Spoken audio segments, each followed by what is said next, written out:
Dear Heavenly Father, please watch over us as we make decisions for the good of our county and its citizens. Please watch over our country during these difficult times. Watch over our men and women in uniform, both here and abroad, and please watch over the people of Ukraine and bless that situation so that it may find a peaceful end. We say all these things in Jesus' name. Amen. Please join me in the Pledge of Allegiance. I pledge allegiance to the flag of the United States of America and to the republic for which it stands, one nation, under God, indivisible, with liberty and justice for all. Mr. Clerk, would you please call the roll? Manager Southern. Here. Manager Moran. Here. Manager Putman. Here. Manager Berry. Here. Manager McCollum is absent. Ladies and gentlemen, you have before you the minutes of the March 22nd, 2022 Fiscal Court meeting. After a period of review, I'll entertain a motion to approve those. So moved. Second. We have a motion and a second. Any other corrections, clarifications, or additions? Hearing none, all those in favor say aye. Aye. Any opposed? All right.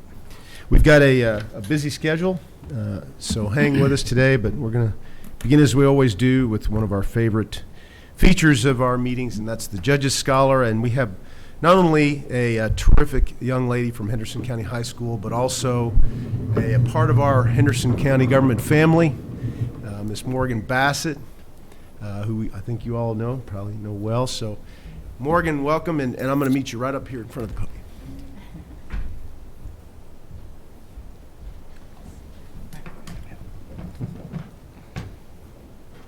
We're going to read a special proclamation in your honor. Whereas Morgan Bassett has been chosen by the Henderson County High School to be the recipient of the Judge's Scholar Award for exceptional efforts in both academics and school activities, and whereas Morgan's hard work and dedication in making the most of educational experiences and developing positive relationships with teachers and other students will lead to future success, and whereas success is measured in many different ways, whether it be passing a test, scoring the winning point, achieving a particular goal, or taking necessary steps for overall improvement, and whereas the Henderson County school system could not let Morgan's efforts go unnoticed, and whereas the Henderson County Fiscal Court supports the school system and acknowledges these accomplishments as being significant because students such as Morgan will be our future leaders. And now, therefore, I, Brad Schneider, County Judge Executive of Henderson, join with the Henderson County Fiscal Court to proclaim April 12, 2022 as Morgan Bassett Day.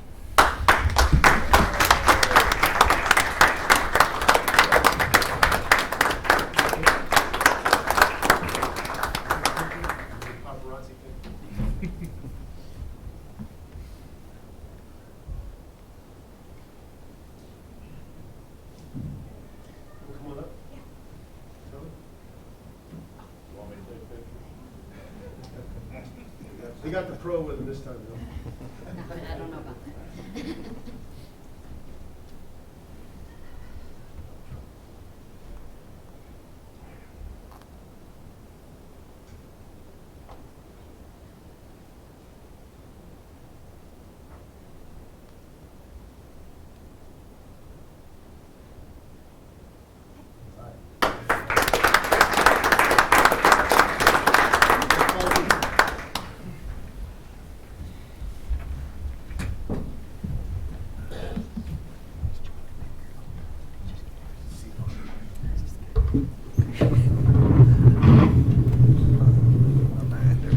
Congratulations to the Bassett family and Principal Ransom.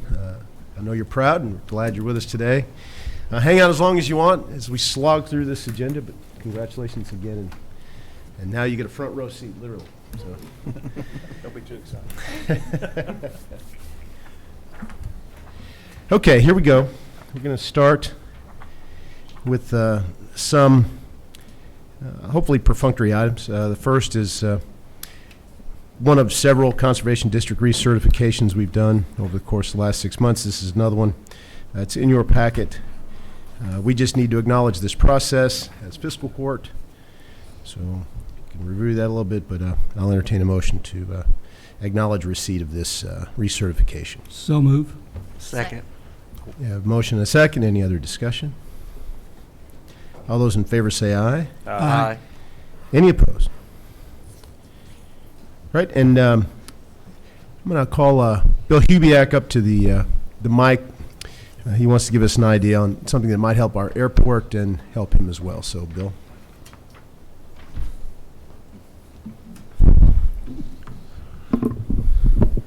Judge and members of the court, it had been called to my attention here this past winter by Mr. Alan Bennett that we went out there to try to assist them in taking care of their truck that they use as a snowplow truck.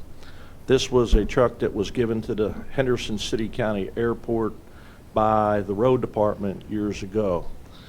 It is a 1995 C70 top kick truck with a gasoline engine, and basically it is not what we feel to be in good functioning order, and we would like to be able to swap it out with one of our surplus to be GMC 7500s with a diesel engine, so they will have a much more reliable and functioning piece of equipment, which they need to have. This, my mechanics were not real pleased with it. We had to have it towed to the road department to work on it because of its safety issue.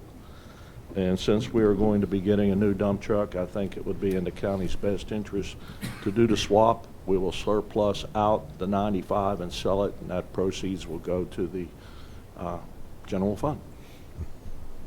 Any questions about that? I'm sure we're all eager to help because we're going to be surplusing this truck anyway. So, I guess I'll entertain a motion to follow Bill's advice. Second. We have a motion and a second. Any other discussion?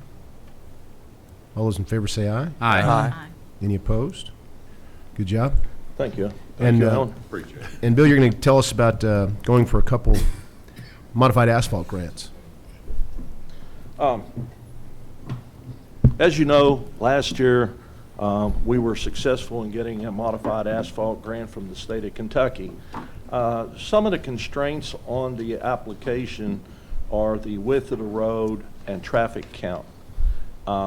As you well know, that most of our county roads average 16 to 18 foot wide, and they want to do roads that are 20 to 24 foot wide with higher volume traffic counts. We have a perfect candidate that's within the city county and would like to do a joint application with the city to do Garden Mile Road. The traffic count is almost 5,000 vehicles a day when school's in session. And as you know, school's year-round pretty much. So the road has got severe alligator cracking in places and is rutted extremely. And this is a perfect candidate. City Manager Buzzy Newman is in support of this, and they are bringing it in front of the City Commission this afternoon for that. So Dylan Ward will be working with Mr. Nick Stallings and Nancy Watkins here to facilitate this to happen. And so the city's going to do the match part, and so it's going to be at no cost to the county, just us to do the application as joint. Make a It's a motion to win-win. approve. Yeah, that seems like a no-brainer. Win-win. And again, these grants are part of the state's effort to see whether this modified asphalt will be beneficial in the future, if it lasts longer, and Yeah. I'm sure we're eager to see that for ourselves. So, And good Mr. guess. Stallings has been put on point with the paving system that we have gone through with the MPO. And we do have a couple roads that are either joint roads that would qualify, like Stratman Road that we raised up out of the floodplain. When it gets to be to the point where it needs to be overlaid, that would be a prime candidate because it has the high vehicle traffic count and it meets the width constraints. Possibly Watson Lane, that's going to be done here with the city coming up down to Braxton Park, but the county's portion from Braxton Park on down to the intersection with the Green River Road, and that was done several years ago. We did that widening project, so the condition of that road should be coming up for overlay here in the next couple of years also. So we're trying to pick things that have the thing, because this is money that can be used, and in the future, if the modified asphalt can extend the life of our pavement by possibly up to 6 years, it's a win-win for our county and city. So. We have a motion and a second. Any other questions? I made a motion. Second. All those in favor say aye. Aye. Any opposed? While we're up here, Ms. Watkins also has the spring cleanup, if we can go through this to make Sure. sure we have your approval. Great. Thank you. Great. You have calls on it all the time.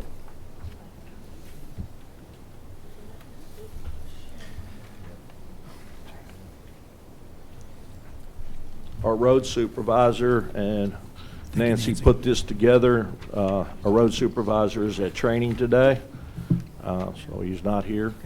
But we feel these dates are the best possible fit for us to accommodate each of the districts. Is this going to be the same location as last time, like one at the fire department at Reed, and then up by the store or across the tracks there? Correct. Same places? The only difference is we are not going to have one down by the Green River. So there'll be, yeah. There'll be two Yeah, locations. yeah. So what are the locations for Basket and Reed Beals? Basket Fire Department, and then 811 next up from KG's store. Right next to KG's? Hmm.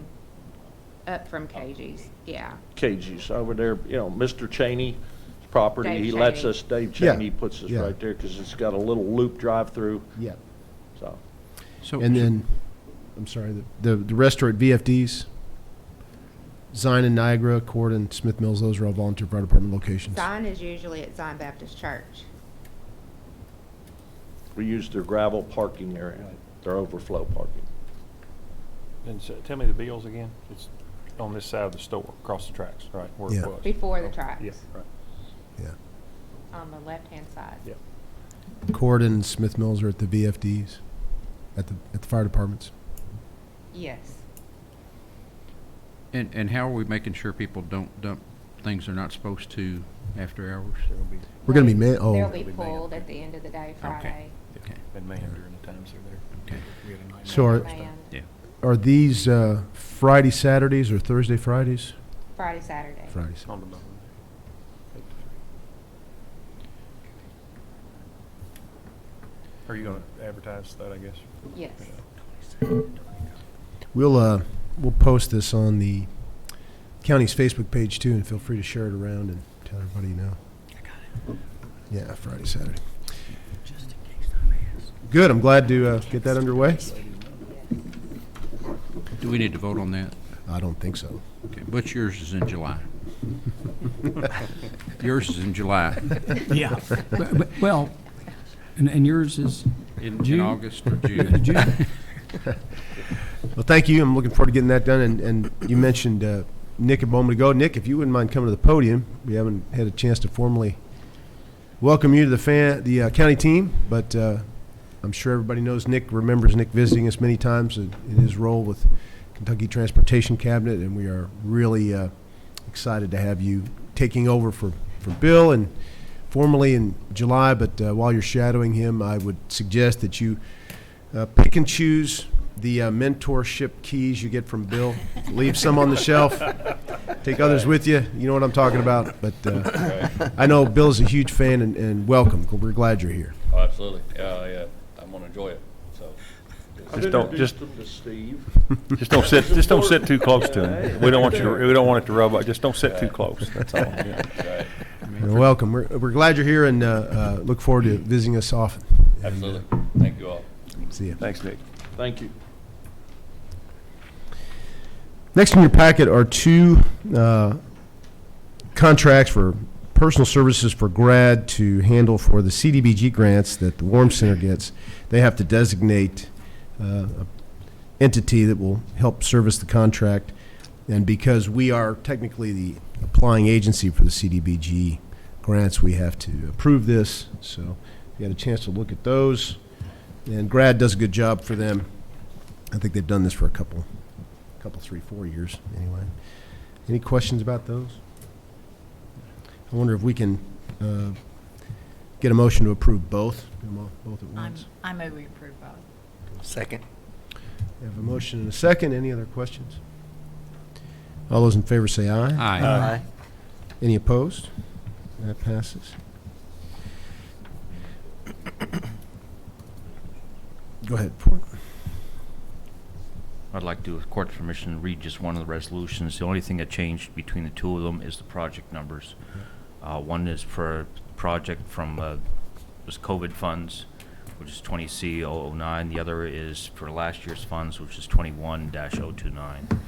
A resolution approving contract for professional services with the Green River Area Development District for Women's Addiction Recovery Manor Project Community Development Block Grant. Whereas the Community Development Block Grant program requires that a community receiving CDBG funds sign a contract for professional services for technical assistance, and whereas the contract for professional services must outline the process by which a CDBG project is administered, and whereas the Commonwealth of Kentucky Department for Local Government has awarded a Community Development Block Grant to the Henderson County Fiscal Court for the Women's Addiction Recovery Manor Project 20C-009 and 21-029, and whereas the Green River Area Development District has chosen to administer the Henderson County Fiscal Court CDBG project. Now therefore be it resolved by the Henderson County Fiscal Court that the attached contract for professional services between the Henderson County Fiscal Court and the Green River Area Development District is hereby adopted, and the Henderson County Judge Executive is hereby authorized and directed to execute the same on behalf of the county. The Henderson County Judge Executive is further authorized and directed to execute any and all other necessary and appropriate documents required to effectuate the intent and administration of the aforementioned grant. Get a motion on that. So move. Second. Motion and a second. Any other questions? All those in favor say aye. Aye. Any opposed?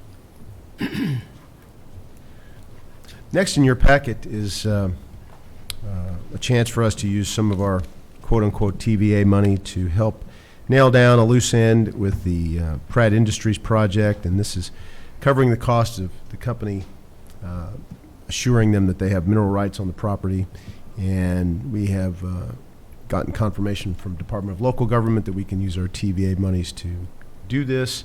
And interestingly enough, last year the General Assembly changed the rules about who could administer these funds from a designated economic development organization to specifically an industrial development authority. And another reason I'm glad we reconstituted the Industrial Development Authority to handle some of these matters, and lo and behold, the General Assembly decided that these RDAP funds, as they're now called, need to go through an IDA. So the Industrial Development Authority met, approved asking for us to apply this money. This money will then, if on approval, it would go to the IDA, which will then send it over to Henderson Economic Development to relay to the city to get this deal done. And once again, I'm glad we stood up the IDA. And Butch, you were in the IDA meeting, went smoothly, the meeting? Yeah, absolutely. Yeah. And this, the special purpose entity is just a qualifier that they added to that list, right? Right. I mean, Yeah. so, and we are that. Yep. With the IDA. Any questions? Do you need to read? I need to read that, yeah. Adoption of a resolution of the Henderson County Fiscal Court designating the Henderson Regional Industrial Authority, special purpose government entity, to receive Tennessee Valley Authority TVA funds under the Regional Development Assistance Agency Assistance Program, and authorizing the filing of a Regional Development Agency Assistance Program proposal grant application for up to $70,812.27 in RDAAP funds with the Department for Local Government, and authorizing the designated Henderson Regional Industrial Authority special purpose government entity to act as the authorized correspondent for this project.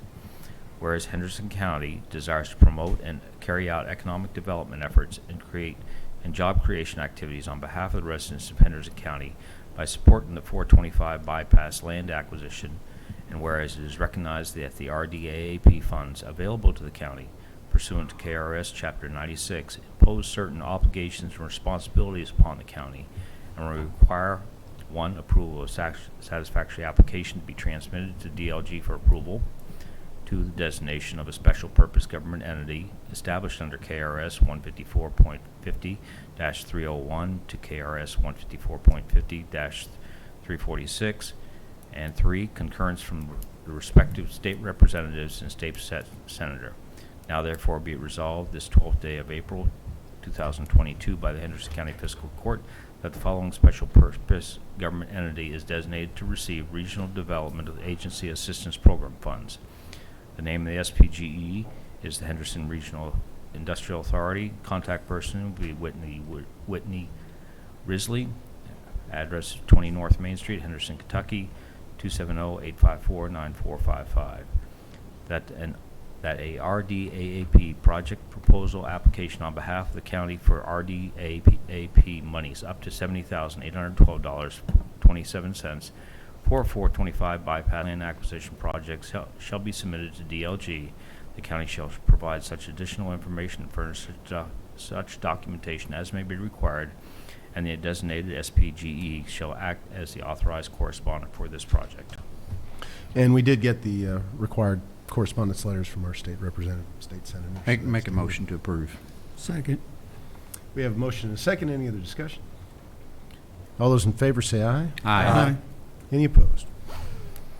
Next, you have in your packet some surplus declarations from our jail,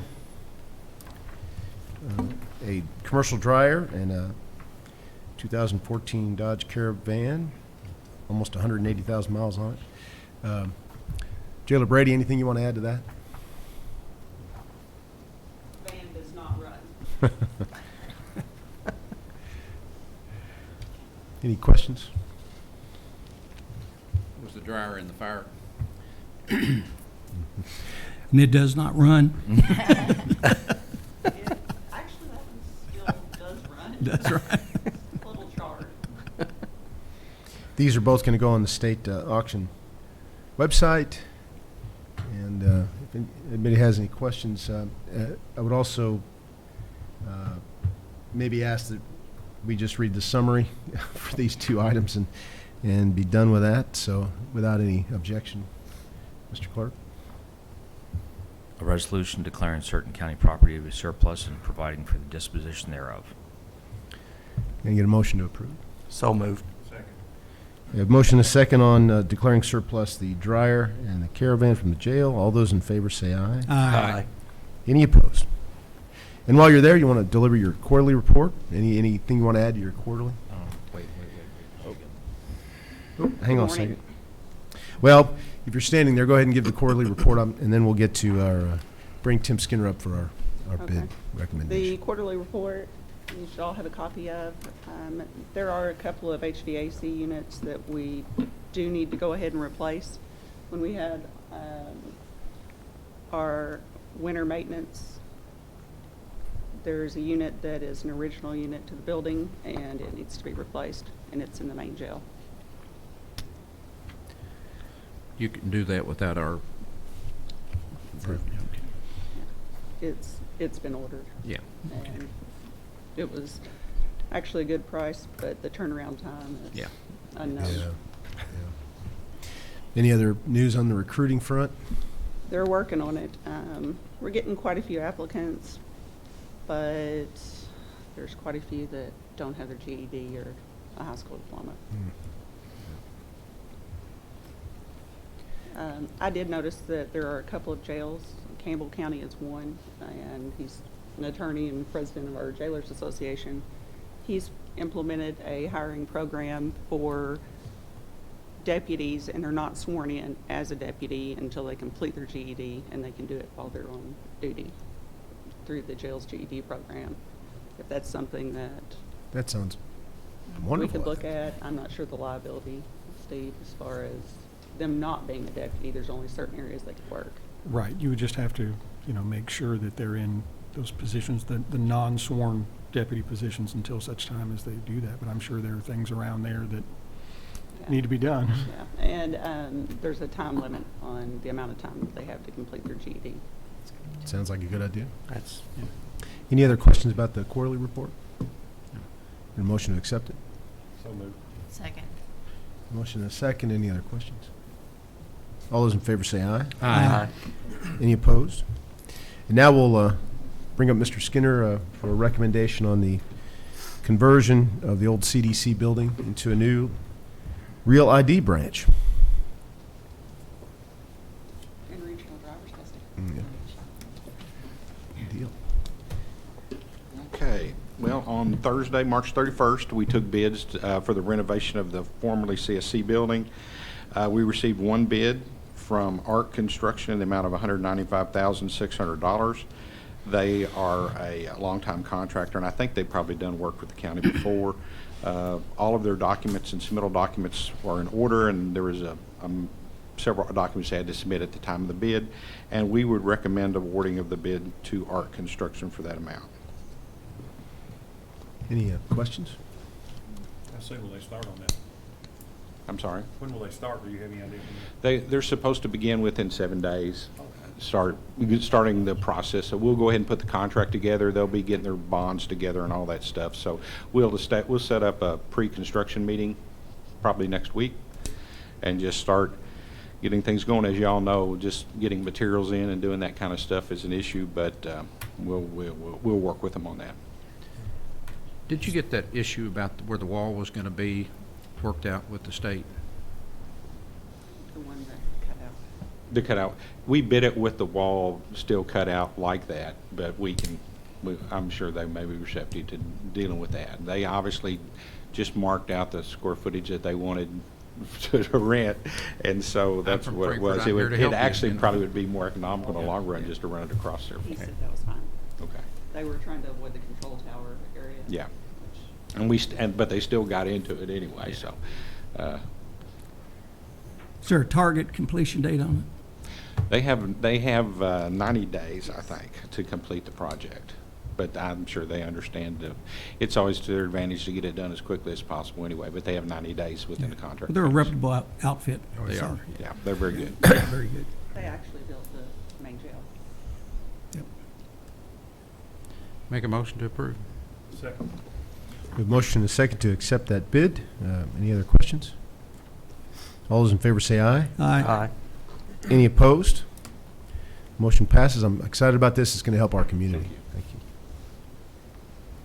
I spoke with the state this morning, and if it is okay with Fiscal Court, they would like to rent temporary space at the jail and go ahead and set up with a contract effective this Friday. To begin, Their training, getting all of the portable units in and things like that. I have no problem with it. Me either. Make a motion to allow them to proceed. Yeah. Second. Motion and a second, and she mentioned the portable units. What this means is they bring in temporary trailers to do various things. They were using them in Graves County after the tornado, and so it'll go away when the new building's open. But They won't have the trailers. They're going to use our training building. So Cool. they'll set their equipment up. If we can find room dividers, partitions, so if anyone comes across any, we really need some. we've got a couple leads on that too. Yeah. So we have a motion and a second. All those in favor say aye. Aye. Any opposed? I didn't mention that to Ken too. I told you last night, and he said he didn't know any of it. Thank you all. Next, we have your normal sheriff's reports. Sheriff Crafton, anything to add? No. Entertain a motion to approve our sheriff. Move to accept. Yeah. Second. We have a motion and a second. Any other questions? All those in favor say aye. Aye. Aye. Any opposed? Mr. Gold? I only have two checks today. First is for jail fees collected, $354.14, and interest, $68.63, bringing today's total to $422.77, and the fiscal year total to date, $124,440.10. Make a motion to accept. We have a motion and a second. Any other questions? Thank you, Morgan, for passing me money. I always like when people pass me money. All those in favor say aye. Aye. Any opposed? Thank you, Mr. Gold. Treasurer Ryder.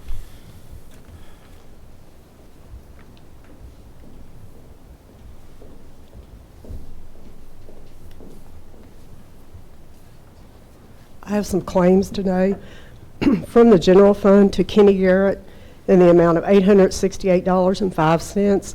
This is for training expense reimbursement and is to come from the EMA supplies appropriation line.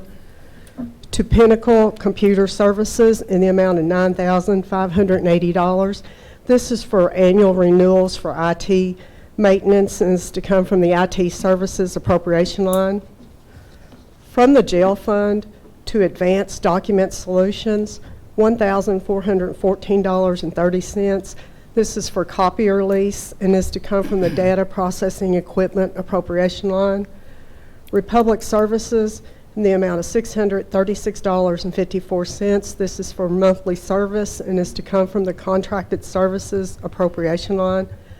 U.S. Bank, which is the credit card, in the amount of $2,965.08. The majority of this is coming from staff training and travel and prisoner transport appropriation lines. Make a motion to approve. Motion approved. Second. You have a second, and any other questions? All those in favor say aye. Aye. Any opposed? One more item I'd like to propose to the court having to do with claims. We are bringing Nick Stallings on, as you all know. Because of our personnel policy, he has to wait 60 days to join our health insurance plan. In the meantime, he can use COBRA to cover his family for the next 60 days, 2 months. And in the past, when we have had professionals and other folks come into the county and with that kind of restriction, the county has covered the cost of the COBRA payments. And this is going to be about $1,600. We haven't gotten an invoice yet, but it'll be in the neighborhood of $1,600. And I would like to propose that we set aside $3,500 out of the road department's health insurance line item to cover Nick Stallings' costs on this. And I believe this was the arrangement the county made when you came on board. Isn't that right, Bill? Yeah. Does anybody have any questions about that or thoughts? No. Is that a motion from you, Judge? Doesn't have to be. I'll make a motion if you don't. Okay. I'll second.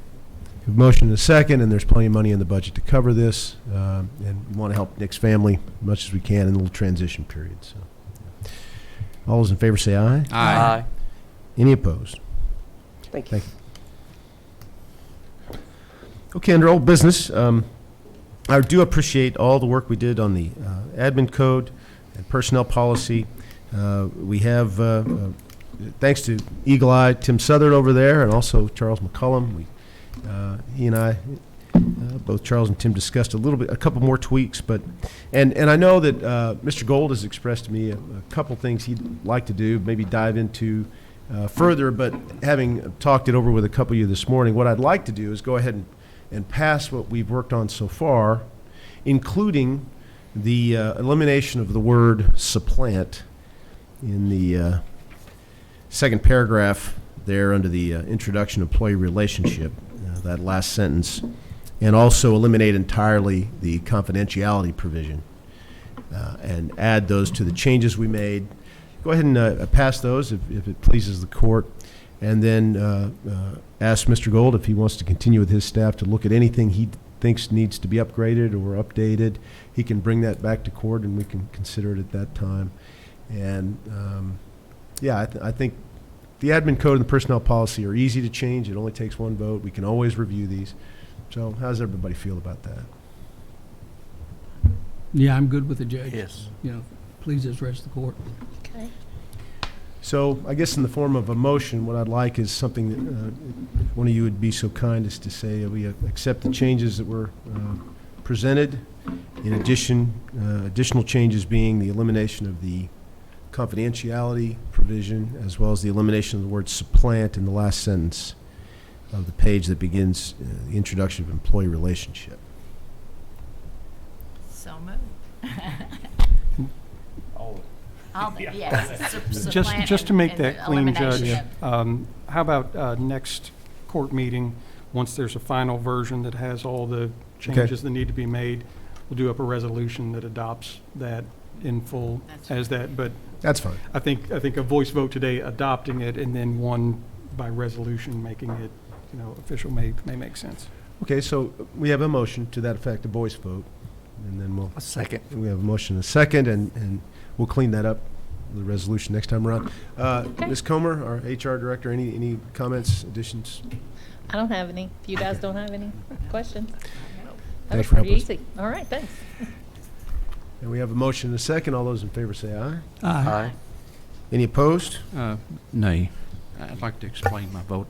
I've got a little concern, and I know it's really difficult at this point in time where we stand and with everything going on, but as the jailer brought up, we were put in a position, not by this court, but previous courts, where some people were getting 1 day a month in extra time and some people were getting a half a day. The county attorney's office didn't adopt that, and the jail did not adopt it. The difference by putting everybody at and adding the personal days and however it is going to cost the jail about $300,000. That was done right before the county basically wrote bad checks out of the general fund and got us in trouble where they had to raise the taxes. And it just looks to me like our benefits with 5 weeks vacation and a day a month may be better than what our general population has. I don't know who has it that good. I know I've never had it that good, even though I could have taken as many days as I wanted to as a county attorney. Of course, I didn't. I left with over a year on the books, but I just have to say nay. Motion carries, and we will move on. For good of the county, I'd like to begin with Kenny Garrett, if you wouldn't mind coming up. He's got something I thought the fiscal court would like to see, and it's kind of an after-action report on the tornadoes and both what our county provided in the aftermath of the emergency and also some lessons learned. So, Kenny, I'll turn it over to you. All right, thank you. Just like he said, like the judge said, we started talking about this. Jill and Glenn and the rest of the staff and I put this together starting probably 2 or 3 days in, and have built this presentation to kind of give everybody an idea of, like he said, what we did or what we do in this case and what we learn out of it. So I'm going to take a few minutes. If you'll indulge me, I get to have the longest one today, so I'm not normally like this. So anyway.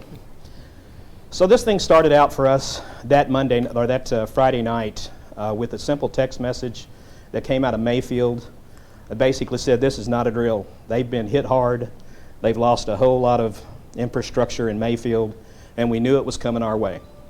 So we were pretty quick to respond. In fact, several departments that are represented here today, along with the city, they also responded. You can see on the right, the little dot in the middle of that map, that radar map, is me, and I'm still at home.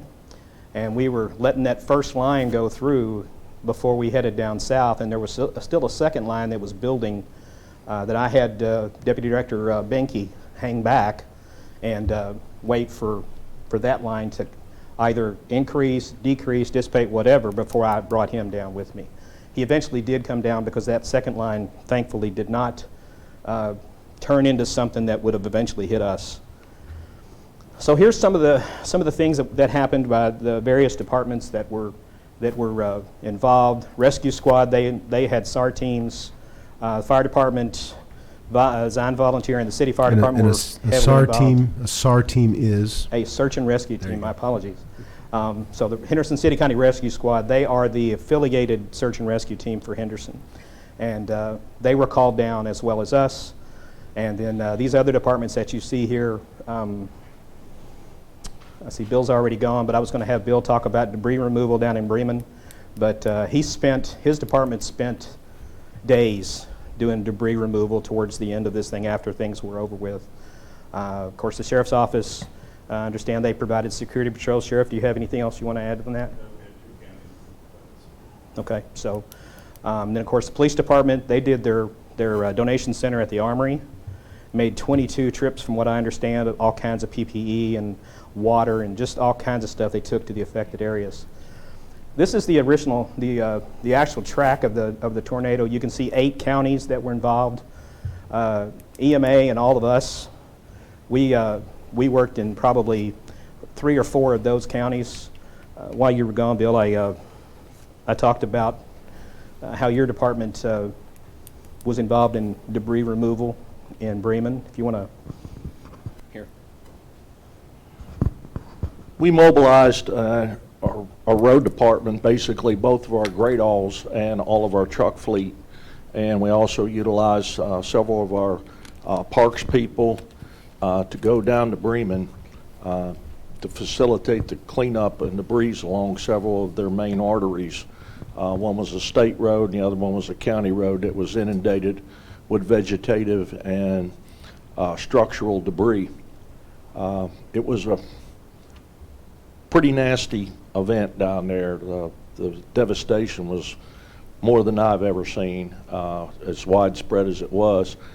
We took the people down there because we had to supply our own flaggers for that. The first day we went down, myself and Glenn Cummings went down with the intent that we'd get everybody started and would be able to come back, and we ended up flagging the whole day to keep all the people safe and the traffic flowing through there. After the first day, we got a little better at what we were doing. We got flaggers from the Parks Department to go down with us, and we got a place to stage all of our equipment down there. The people down there were very, very thankful and very helpful with us being down there to assist and to help to clean up. And we were down there for several weeks before Christmas, getting those roads opened up. Their positions like Kenny's down there, the day we rolled in, they were just overwhelmed.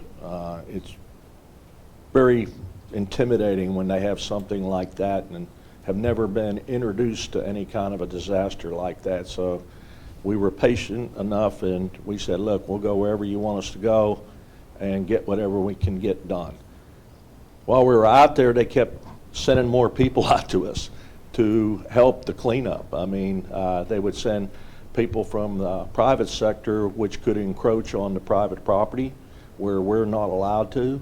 A couple state trucks rolled up to us that were not being, were sent somewhere, and there was nothing to load them with, so they pulled on down to us, and we said, okay, just get in line, we'll get you taken care of. So, you know, it's really something to see the people pull together to assist other counties and other areas throughout our Commonwealth when something like this happens. And this isn't the first time the Henderson County Road Department has assisted in cleanups. We were over, the first tornado event was the one back in 2000 or in Owensboro. And, you know, we are thankful that we have equipment that is very versatile in our inventory. The great alls that can run 55 miles an hour down the road to get there, and with the grapple attachments that can load trucks 2 to 3 times faster than trying to load them with a bucket, is phenomenal when we have to go do something like this with the cleanup. So I'm very thankful that we've had a fiscal court and have had one for years that has allowed us to have this kind of equipment to facilitate not only in our own county, but in assisting others with things like this. Bill, who organized where everybody went and what? Their EMA director down there. We reported to the fire barn, and he had to take a few minutes to try to figure out where he wanted to send us, because like I said, he was just totally overwhelmed. And we told him, look, we have to get our tailgates down and get everything ready, and you just take your time and you send us where we're going to do the most good for you. And we went back in about 15, 20 minutes later, And he says, here's where I'd like for you guys to go. He gave us one guy who took us out to where the areas were. And they showed us the first truck where the dump site was, and that's the last we seen of everybody. Except their people were great about coming through and asking if we needed anything, if we needed water, if we needed coffee, soda pop, lunch, anything. I mean, they were just had people cycling through there. So we didn't have to leave the area, nor did we shut down for any kind of lunch breaks or anything like that. I mean, we continued to operate through the whole day. But the devastation, Charlie, was just horrendous. Yeah, I'm pleased that we didn't have to do this learning experience in Henderson County. Yeah, we've had small events like what happened in Corydon, but I've just, you know, we've had the trailer park cross river, a couple things like that, but I've never seen anything this bad in my entire life. It looked like a war zone. So. Yeah, and I've been in those. All right, so I've been advised that I have one more here that I don't have on the list. I'm going to let everybody hear from the coroner. Sir. Being the most important person here, I'm always the last one. I'm part of the state response team. I got called about 6 o'clock Sunday morning, said needed Mayfield. Myself and the chief medical examiner were going down there to set up, see what we needed. We got in contact with the coroner of every county that was affected to see who needed help and how many people were anticipated. I got to Mayfield, and it took them an hour to get me from one side of Mayfield to the other. If you haven't seen Mayfield since, I never saw such a devastated area in my life. We set up and was concentrating on the candle factory. And it took me 6-7 hours to finally get enough people and get pieced together as to how many people were in there. We were having all kinds of estimates of people there. Elsewhere in the county was a single person here, there, and everywhere, and the coroners down there, staff took care of that. We brought in a refrigerated truck, and then we got help from the Kentucky Guard Air Force, who brought in half a dozen guys to work with us, and the FBI showed up where we were rolling. Our main concentrations were down at Mayfield, because Hopkins County, the coroner there, and his people pretty well had it under control. Bowling Green was such a restricted area per se; it wasn't as spread out that our people in the coroner down there got that all squared away. So we go in, and one of the first things we do is talk to the emergency management people. They're the ones on the scene to help get everything coordinated, and you know, whenever more than 2 organizations are pulled together, they're the ones that help. You know, if we need anything, if they need anything. We had a refrigerated trailer there by the time I got there.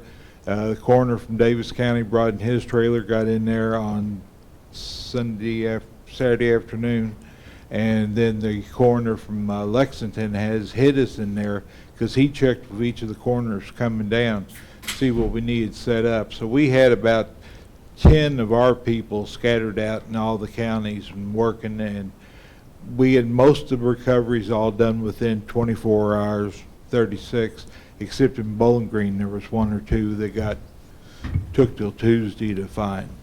But it's a state coordinated operation, and like I said, working with emergency management makes it easier for us going into these places. Okay, so it was a mess down there. It really was. So one of the largest areas of devastation that I've ever seen, and in my time in the military, I've been in 2 different wars, so I've seen a lot of it in both places. Like I was saying a minute ago, this is the track of the tornado as it came through these 8 counties. There were 14 counties in western Kentucky that declared disaster zones. This was just 8 that had actually directly hit. There was actually another line of tornadoes that was south and east that covered some of the ones down towards Bowling Green in that area, because they took a pretty good hit too. All right, this is a picture of pretty much the entire storm system as it went through that night. As you can see, there were hundreds of storms and a whole bunch of tornadoes that came through. I think they said on the news just a couple nights ago that March 22 is the record holder for the number of tornadoes in 1 month. Currently, 218 tornadoes in March of this year, nationwide. So anyway, Mother Nature's not happy. All right, so day one. I got the call, like I said, around 10:50, 11, something like that, from the Director of Emergency Management for Hopkins County. I texted him early on and said, if you need anything from us, let us know. He texted me back about an hour later and said, send everything you can. So I got on the road. I arrived in Dawson Springs, in Madisonville, excuse me. I went to Madisonville first and went to the EOC and met with their county judge and EM director and got my marching orders to go to Dawson Springs, where we actually set up the command post there, provided nighttime lighting for the command post. They had no cell phone coverage, so we used our plum case, which is a portable cellular repeater, if you will, provided internet service and Wi-Fi service for the command system that was set up there. We flew the drone early in the morning hours as it got light so we could provide them with some situational awareness that they took back to Madisonville to do their planning. So we were instrumental in getting all that going with them and also with the logistics support for the days to come. I think I spent 6 days there at that point. So I'm going to bring Jill up real quick. Jill Ward is a search and rescue guru, and she comes to us from Davis County.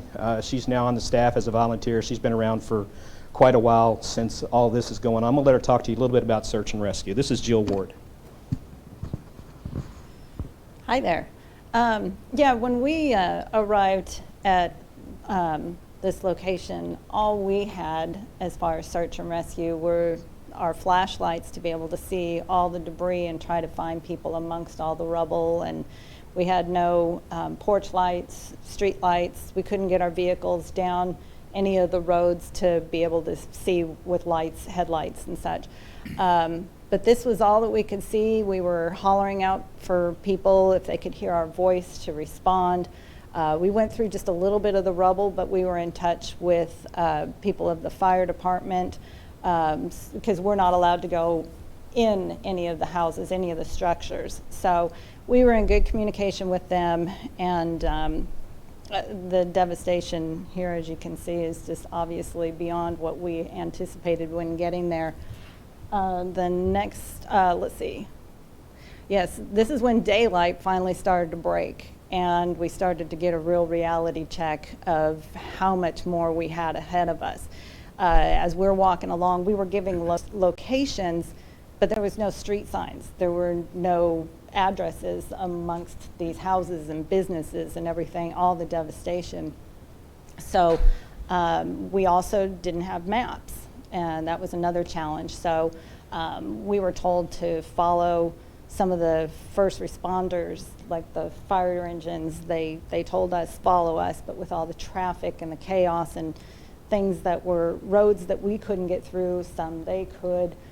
We were stopped, we couldn't find them, and we had to go back and start over. So it definitely had its challenges, and our communication, like Kenny was saying, was very challenged because there was no cell coverage. Some people had radios, some we didn't have enough. We had to have them amongst a group and trying to get all on the same channels. There was a lot of craziness with it. So I'll show you. I keep hitting the wrong button. You'd think an IT guy would know how to work one of these things. All right, thanks, Jill. All right, so here's kind of a impactful slide for you. Before and after. This is the one on the left is from Google Maps. The one on the right is from our drone. I took this that morning, and when it got daylight out. It's the same facilities, so you can see the devastation there. Here is a shot of Dawson from about 300 feet looking east towards I-69, east-northeast. Do you see what I see? Anybody see the tornado track? Right there. That's an EF4, pretty big tornado. So when we got there, we basically set up the command post in a parking lot right there off of exit 92 in Dawson Springs. And that's where we operated for the first 2 days or 3.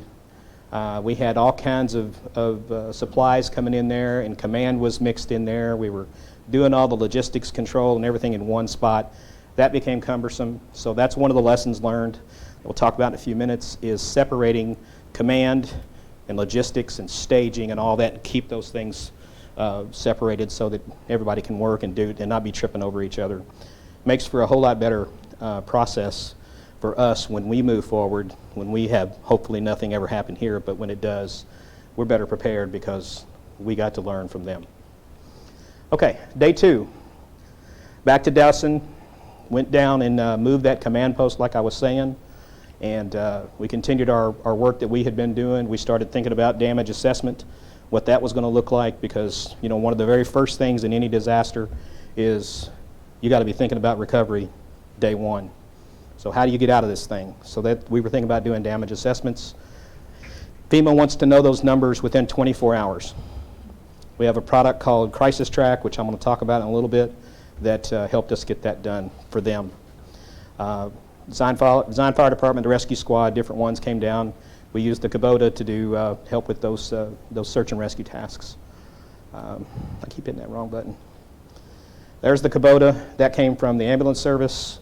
We repurposed it for emergency management. Day 3, we were redeployed to Muhlenberg County on day 3, where we did a lot of the same stuff, and we helped them set up command. We did, all the things that we did in Dawson Springs. We actually had some charts, which were like 3 by 4 foot laminated charts that you use in a command environment that talk about where your contract's at, where your people at, what do you got going on, and that's what they look like. So we took those down. I brought Larry Kerber out of retirement for this event, and he came down with me. And there's Larry in the right picture over there with me. Those tables are maps of the track of the tornado as it came through Muhlenberg County, and we just kind of taped them together and put the tables together so we could follow the track on the roads and know where the damage was. So their PVA put them together, and they're GIS people. So they printed them out for us, and of course we have all that available to us as well for this area. But that took a little while to get that. Jill was talking about the lack of maps on the ground, for the people that were there.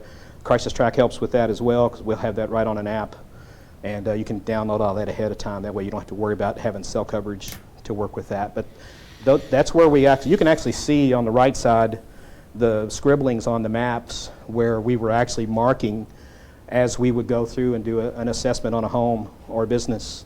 And they would keep that, they radio that back to the command post so we'd be able to track what was going on. Here's an interesting before and after. This is in Bremen.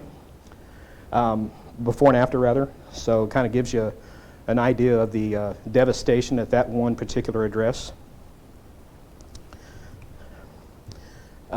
If you look closely, this is in Bremen as well. On the left-hand picture, about halfway up that tree is a lawnmower. Push mower, it's actually hanging in the tree, so I know no one climbed the tree and put it up there. On the right is a wheelbarrow about 40 feet up in that tree that was picked up by the wind. I think some of you may remember you met Tim Troutman, our meteorologist, EMA guy now. He's our local weather preparedness coordinator. If you notice the tire, that wasn't stuck through there by hand. And that, my friends, is a full-size refrigerator that was jammed into the fork of a tree at 200, roughly, miles an hour, 190. While we're in Bremen, they set up distribution sites, which those are obviously critical for everything that we do. They used a school to do that. We had, water, and people were coming in like crazy to pick up, supplies that they needed, and things, even stuffed animals for the kids. The governor came down several times, got to meet him a few times, talk to him, so he's over in the right-hand picture, and so everybody was out for that. Day 4, we went back to Bremen, and this is a neighborhood that we actually flew over, and I've got a lot of video and pictures on that. Been back a couple of times since then to show the cleanup efforts. I don't have all that on here, but this shows you shortly thereafter, on the 14th, what that scene looked like. Several people died in that neighborhood. After that, we went down to, what was the name of that town down there in Hopkins County? I can't think of it. It was where their county landfill is at. Excuse me? Barnsley. Thank you, sir. So we went down to Barnsley. Their landfill was destroyed. The facilities were destroyed. So we took the command post, our command post down there, and put it there from December 15th through the 1st of February. So it was down there running their operations for them during that time. That is a Katrina level command post that we got, I think, in 2005. I went to Frankfurt with Larry and picked that up and brought it back from Frankfurt, and we've been using it ever since. It's showing its age, I will say that.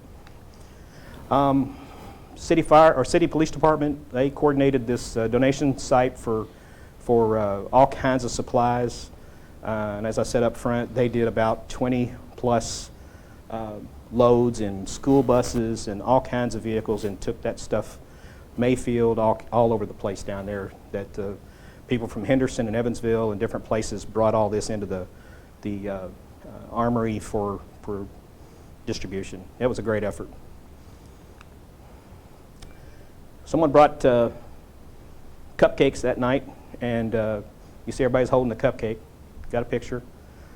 So can't do it without volunteers, that's for sure. All right, so we went on from there, went to Mayfield, and did the regional EM director for District 1, which covers Mayfield, called me and asked if I'd come down and coordinate a Facebook Live event. So we did, and we basically had FEMA, their fire chief, police chief, the mayor, the county judge, Weather Service was there. The guy that's emceeing it on the right, he was with the Weather Service, Steve Eddy, their EM director, and basically just had everybody there doing a Facebook Live stream for their community, and they did a couple of those. Went back a couple times. While we were there, Jill helped coordinate the entire vetting process. There was probably half a dozen of them that sat around a table and decided that they were going to use 3x5 cards and Post-it notes to take questions via Facebook, vet those questions, and get that over to these folks so they could answer the questions live. So that was a great process. They were not sure how they were going to do that. Jill stepped up and really did a great job setting that up. I don't know, do you have anything you want to add on that? It's a very organized mess right there, but we had, actually it was about 12 people, 6 at each table. And so when I got there, I didn't want to impose on anyone and do things my way as far as organization. Everybody can have a different way and still be organized, but they were a little frazzled. It was rushed, and Kenny had started setting up the live stream. And so these people kept asking, well, how are we going to get all these questions to them, and how do we know what they're going to ask? And I said, well, these are some of the common things. Why don't we get online right now and start letting people post their questions a half hour ahead of time so we'll know what they want and need answers to. So with that in mind, I took the sticky notes, and with the questions that we were getting, I went ahead and wrote down a title of each one of those that are listed there. And a couple of the people said, well, how are we going to remember where these are at? And I said, alphabetize them. Just put them out on the table, alphabetize them, and then every time people typed in questions on Facebook, the people that you see sitting at the computers would take that, handwrite it on a white note card, put it in the place that it was on that subject of the sticky note, and then there was about 3 of us that would go up and hand it to the person that needed to give the answers for. And in the next picture, let's see, where is it?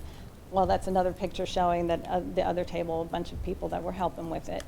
What looks like the audience out there, there were people that were anywhere from gas and electric, water companies, Red Cross, Salvation Army, people that could answer questions that were coming in on live stream. So we also interacted with the audience, getting those questions and question and answers for everybody. Yep. Yeah. Okay, thank you. All right, so we'll kind of get through this pretty quick. We're almost done because I know you guys have got executive session. while we were down there, I was able to get into their command center, which was a different room where we were at doing the live stream. And if you look at the map there, you'll see the two lines going from southwest to northeast. That is the width of the tornado as it went through downtown Mayfield. So that gives you an idea as how big that thing was. I mean, you're talking city blocks, you know, a number of city blocks that this thing was that wide as it went through. Here's a 3D depiction of the same map. Shows you the devastation. The red is completely destroyed. The yellow is a little bit less than completely destroyed, but you can see the downtown area and how that tornado just went right through there. We have this ability as well through our GIS and PVA capabilities, so we can do this ourselves if that ever happens. Hopefully it doesn't. We went back, last week of January, we went back to Dawson Springs. They asked us to come down and bring a piece of equipment that they could use to catalog and record damages. So what we did, we took Crisis Track, which is on the screen to the left, and went down and used Crisis Track, which is what it's designed for, to set up these secondary damage assessments. And they had a team of volunteers, a couple of dozen volunteers that went out with the iPads and their phones with Crisis Track on them, and they went door to door to door. Well, they went property to property to property because there were no doors, and used this map, this mobile app, to catalog all this information. So we can do that now for flooding. We've been doing it now for a few years. This is I think our third year with Crisis Track. I want to keep it. It's an awesome program. So it's just an annual subscription. It's already in my budget. Dawson Springs, 2,700 damage assessments in a week. 3,500 pictures they took, these volunteers did. And that shows you the left side and the right side, just kind of gives you an idea of the area in Dawson where the damage was at. So if you look at the right picture, and I don't know, is that a power button or a pointer? What? There you go. So thanks. That's pretty cool. So you can see the track of the tornado going from this way to that way. The most devastation is right there along that track. All right, so we've been down there several times since this happened just to kind of check in and get lessons learned and talk about things that have happened. And this is one of the things that we found just recently, like last week. FEMA and other insurance companies have now said that you need to follow certain rules in cleanup. So what Bill was talking about earlier, having those folks come in and do their own cleanup and bring this stuff out to them to dispose of, although it was great, has caused a problem now for the homeowners who want to get reimbursed for the cleanup. Because FEMA's saying no. So they have to use a specific process to go through to get that done. I see Steve shaking his head. So you can see you get the idea here. The cleanup efforts following the tornado began too soon for search and rescue recovery efforts to be complete.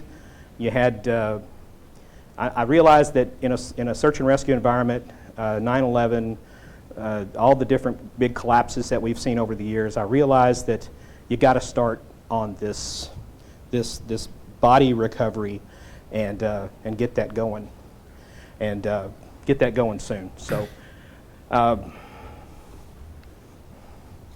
again, another picture of the same thing. Gets me into lessons learned real quick. Lack of communications, Jill touched on that. We had destroyed government infrastructure. That was all part of that. No pre-planned locations for churches and businesses. All of these lessons learned, we have taken into account at this point in the 2-year plan that I've shown the judge.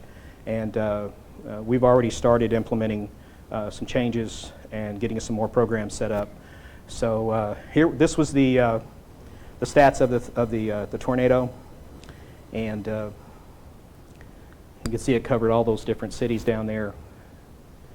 It was pretty busy time frame for us, and but we learned a lot.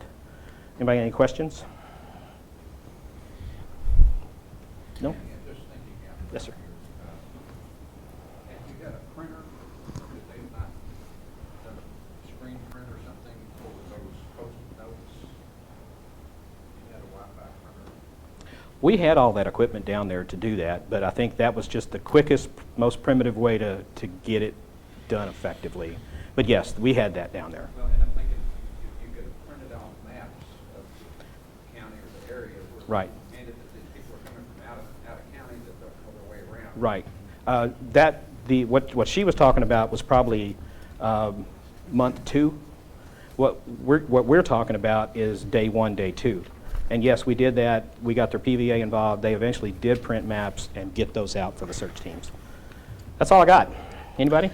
Thank you, Kenny, and we are going to continue to modify our planning to reflect some of the things we've learned. I want you to know that I did get a call not too long ago from Jack Woodfield, who's the judge executive in Hopkins County, and he was really complimentary of all the resources that came down from Henderson County to help.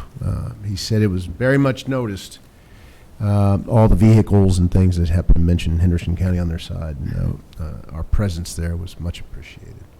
And I'm very proud of all the local entities who left here early in the morning and late at night to go down and assist them over a course of several days, and including our county road department and sheriff's department. So, and Lord knows Kenny Garrett put in as many hours as anybody down there. So thank you, Kenny. Appreciate it.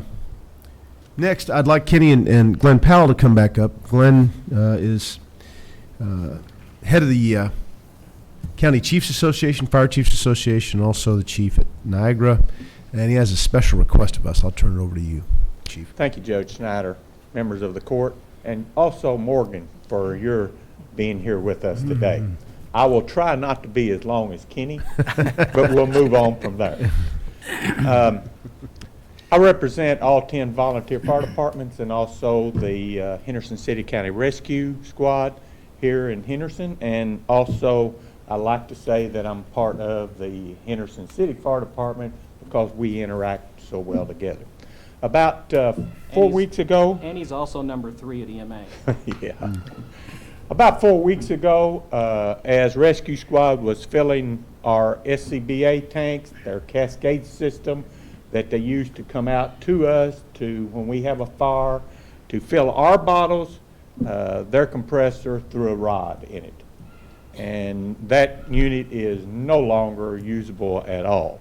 That unit was bought back in the 80s.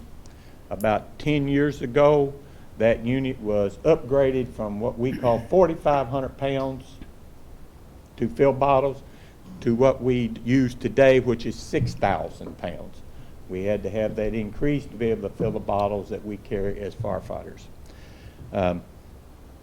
Today I'm here to see if I can get a joint venture from the county, as I've talked to Judge Snyder about this, and also Buzzy Newman from the city.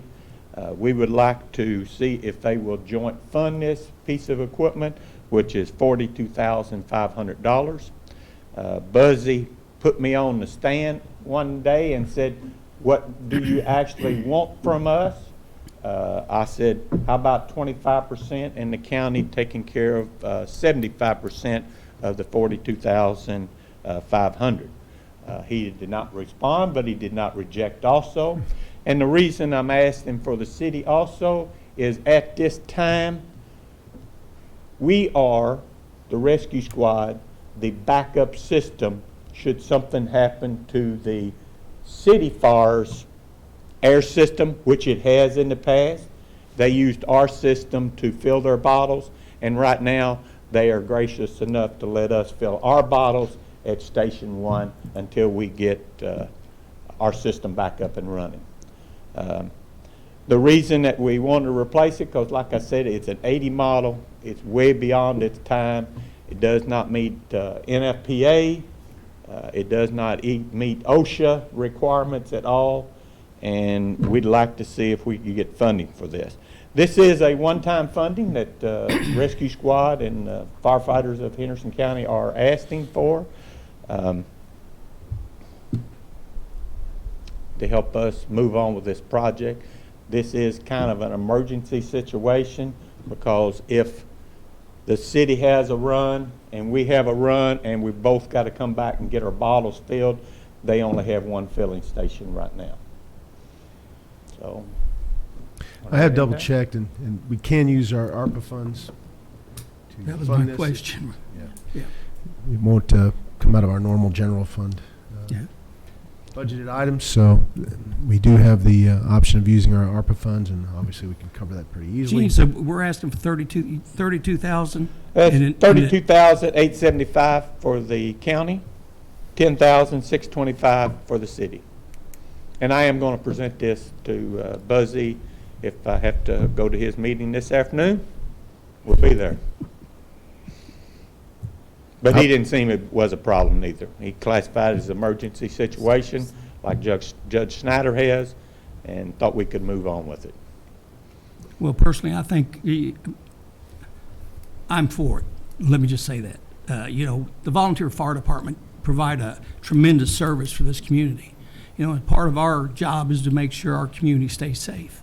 You know, it sounds like to me, absent this piece of equipment, we can't be safe.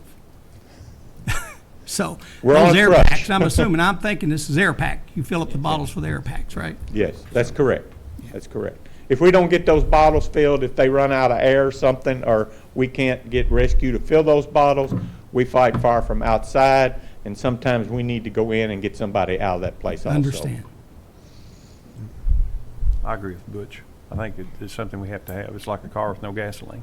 If you can't, I mean. You gotta have them to go inside. Yeah, I think and we have to smoke. have them. Make a motion to approve the I'd 30. second it. So we have a motion to fund 75% of the total cost. What if they don't do the 25? Come back to us and we'll We'll go reevaluate make it. sure we can. Don't get tell that them done, that. though. Yes. Yeah, don't worry, I have it. As far as the mechanics of this, would the county be purchasing it, or would one of the particular fire departments be purchasing it? Would this be a grant to a particular fire City County department? or Rescues. It's To both- rescue squad? City County Rescue Squad Okay. is, who I'm going to call is going to be the owner of this piece of equipment. Is Because that where we it's keep? housed to them. Is that where we house the current one? That's correct. Okay. That's where it's housed at this time. So structurally, this would be done as a grant to the rescue squad earmarked for this purchase, right? Right. Okay. Any other questions? I think it's something we need to take care of quickly, so. All those in favor say aye. Aye. Any opposed? Thank you. Thank you very much. Appreciate your time. And I told you I wouldn't be as long. We have with us today Corey Elder from Congressman Comer's office. Corey, any new news from the congressman's travels? I know he's at the southern border today, if I'm not mistaken. Yes, I won't take too long. Just wanted to mention a few things, but I had to start. Mayfield's my hometown, so I just wanted to thank you all for having the access, for being prepared so that you all could come to my hometown and take care of my friends, my family down there. I just wanted to also say, under the guidance of Fiscal Court here and Judge Snyder, Henderson really is leading the region from economic development to tourism. Y'all have done a great job, and a lot of that is due to the capacity and the infrastructure that you have. Congressman Comer's office looks forward to working with you all, your community leaders, to make sure that that continues going in that direction with the momentum. I wanted to mention Postal Reform. It was passed. Congressman Comer was the lead Republican on this bill, and it was signed into law by President Biden about a week ago.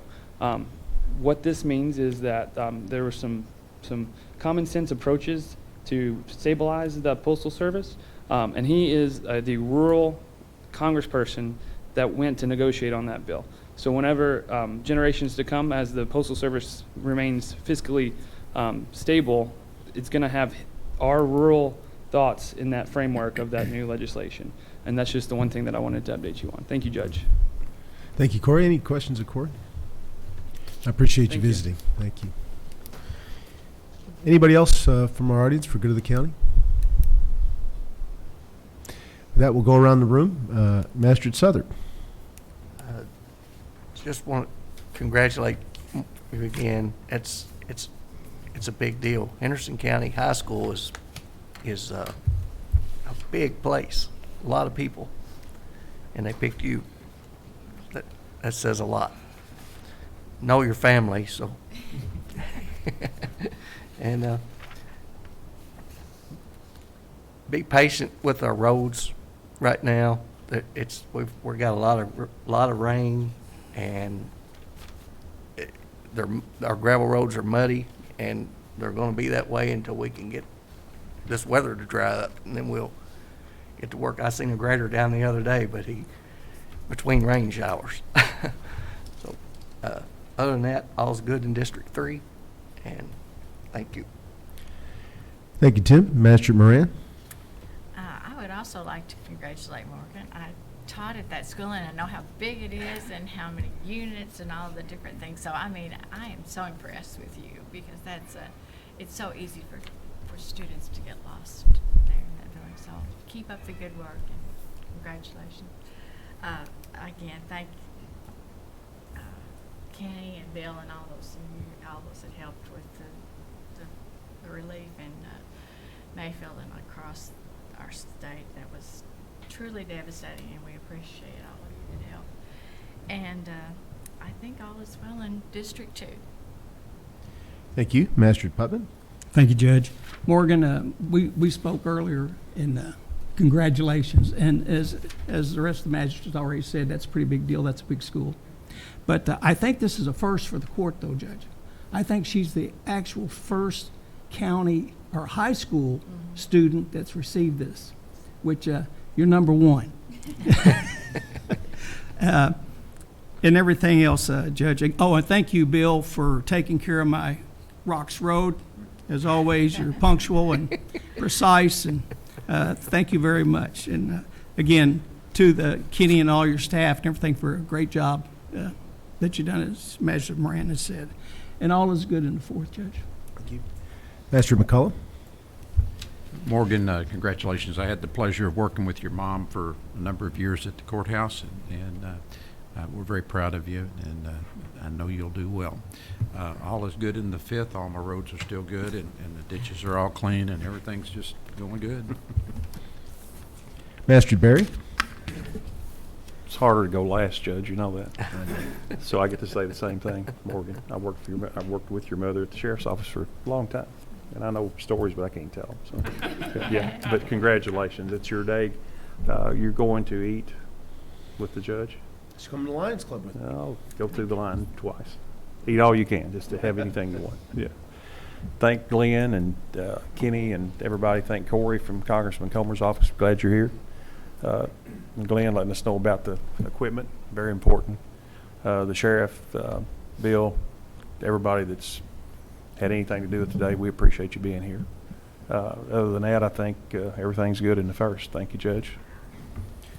Thank you. Mr. Gold? I will say one more thing. Butch said road without an S. That's handy, Butch. I like it. You know, we speak about roads with an S. That's why Bill got there so quick. He knows you only had a road. Bill's automatic now, once a year.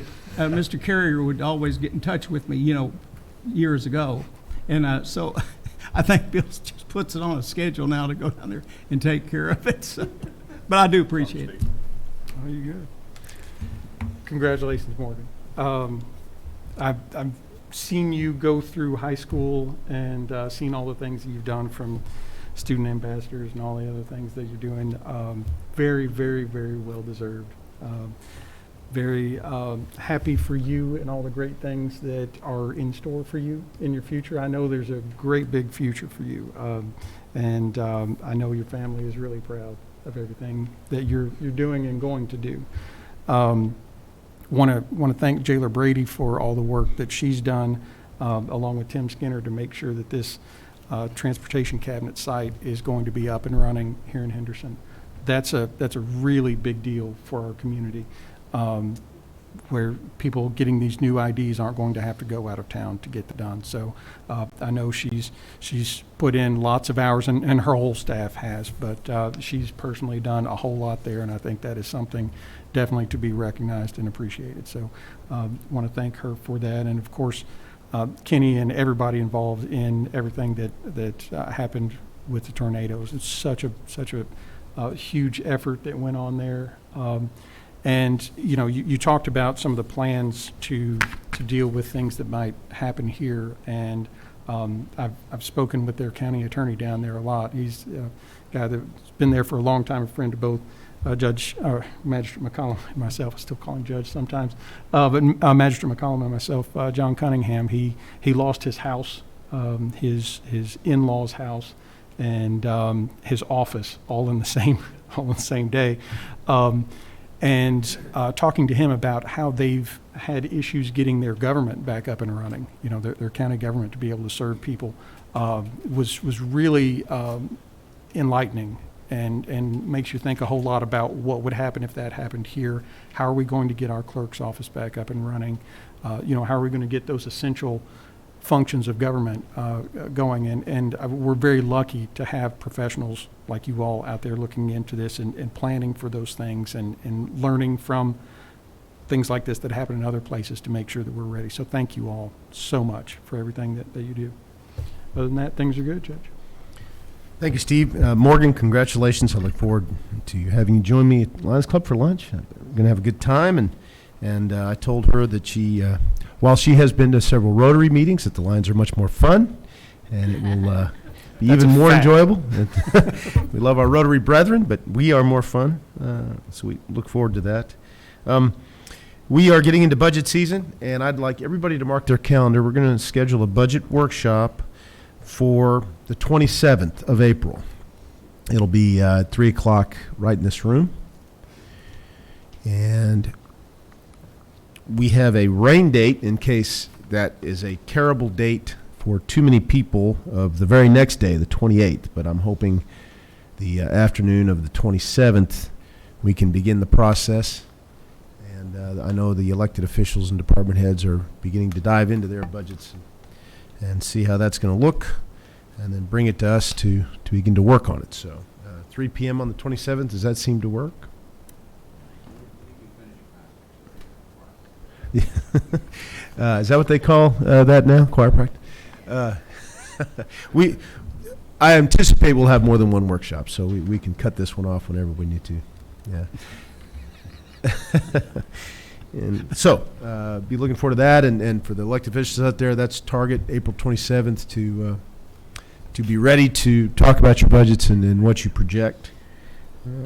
Looking forward to that. I want to congratulate Mayor Austin and Bob Park, who were honored last night at the very nice and sold-out chamber dinner. The mayor was presented the Heart of Downtown Award, which traditionally was given by Downtown Henderson Partnership, which is now merged with the chamber. So giving that award on Chamber Annual Dinner Night. And then Bob Park was named Distinguished Citizen of the Year. Very well deserved in both respects. And Bob could not attend. He had an illness, but he came in via Zoom and was quite funny, as you can imagine Bob Park being. It was quite good. And thanks for the members of Court and County who could join us last night. I think we all agreed it was a great event. And the Secretary of Transportation, Jim Gray, was the featured speaker and talked about I-69 and how that is coming down. Everything's on schedule, and we will probably be, he mentioned to me on an aside, that we'll probably have a groundbreaking in June,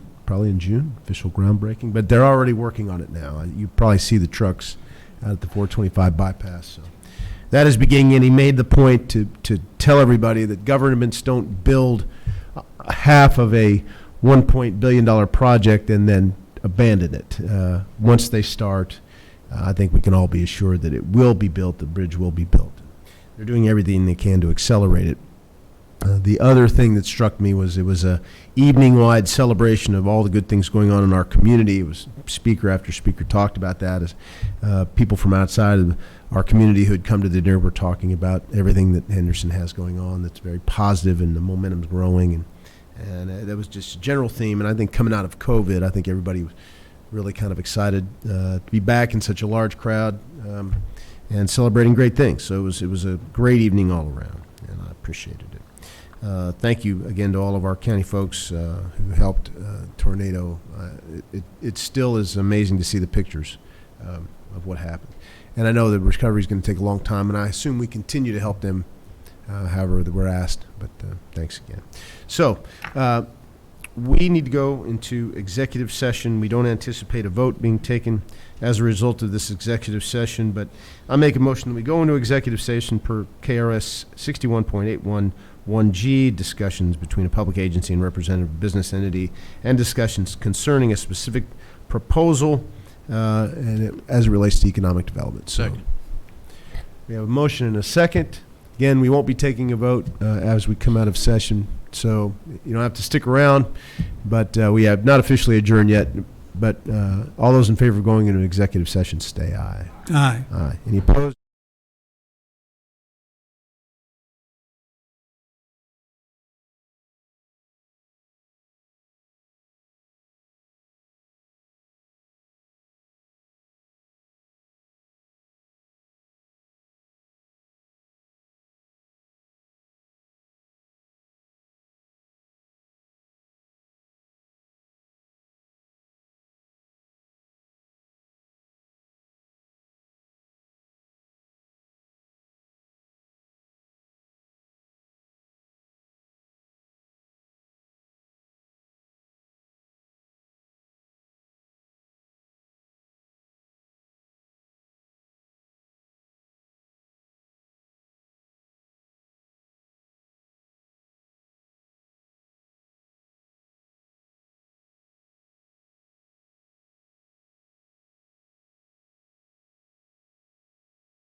Executive session. So moved. Second. Motion and second. All in favor, say aye. Aye. Any opposed? I need a motion to adjourn. So moved. Second. I had a motion and a second. All those in favor say aye. Aye. All those in favor can leave. Thank you.